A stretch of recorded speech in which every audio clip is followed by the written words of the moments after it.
মঞ্চে উপবিষ্ট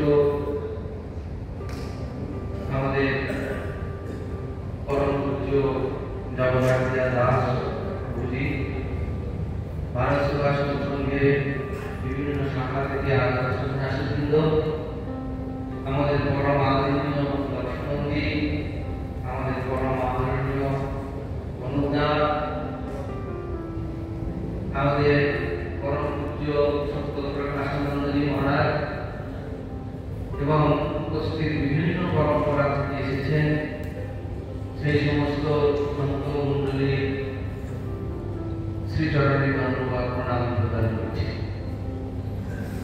এখানে উপস্থিত বিশ্ব হিন্দু পরিষদের সমস্ত কার্যকর্তাবৃন্দ, যারা অক্লান্ত পরিশ্রম করে আজকে এই সভাকে এই সন্তদের আশ্রমে আশ্রমে গিয়ে তাদের সঙ্গে যোগাযোগ করে একাধিকভাবে তাদের সঙ্গে সম্পর্ক করে আজকের এই সভাতে নিয়ে আসার জন্য যে প্রয়াস করেছে তাদের সকলকেই সাধুবাদ জানায় এবং ভারত মাতার চরণে তাদের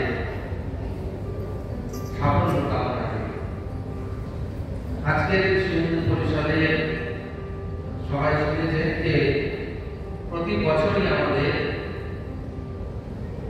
সারা ভারতবর্ষ ব্যাপী প্রান্তীয় স্তরে বিশ্ব হিন্দু পরিষদ মার্গদর্শক মণ্ডল, আমরা যারা সাধু সন্ত বা ধর্মীয় আচরণের মধ্যে থাকি, যারা দীক্ষা প্রদান করি, যারা সমাজের ধর্মের নিজ নিজ পরম্পরাকে নিয়ন্ত্রণ করি, তারা সন্ন্যাসী হতে পারেন, গৃহস্থী গুরু হতে পারেন, তান্ত্রিক, বৈষ্ণব, আদিবাসী, যেই হন না কেন, বিশ্ব হিন্দু পরিষদের ভাষায় তারা হচ্ছেন ধর্মাচার্য।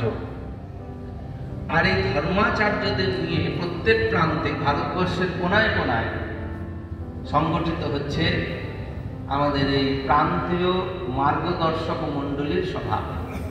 আপনারা প্রত্যেকে এক একজন বিশ্ব হিন্দু পরিষদের মার্গদর্শক। বিশ্ব হিন্দু পরিষদ সব থেকে যত রকম কার্যকর্তা আছে, যত রকম শ্রেণী বিভাগ আছে, যত রকম আয়াম আছে, সবার উপরে বিশ্ব হিন্দু পরিষদের মার্গদর্শক হিসাবে এই ধর্মাচার্যদেরই তারা মান্যতা দিয়েছেন। আর আমরা সেই মান্যতা নিয়েই আজকে এখানে বসেছি।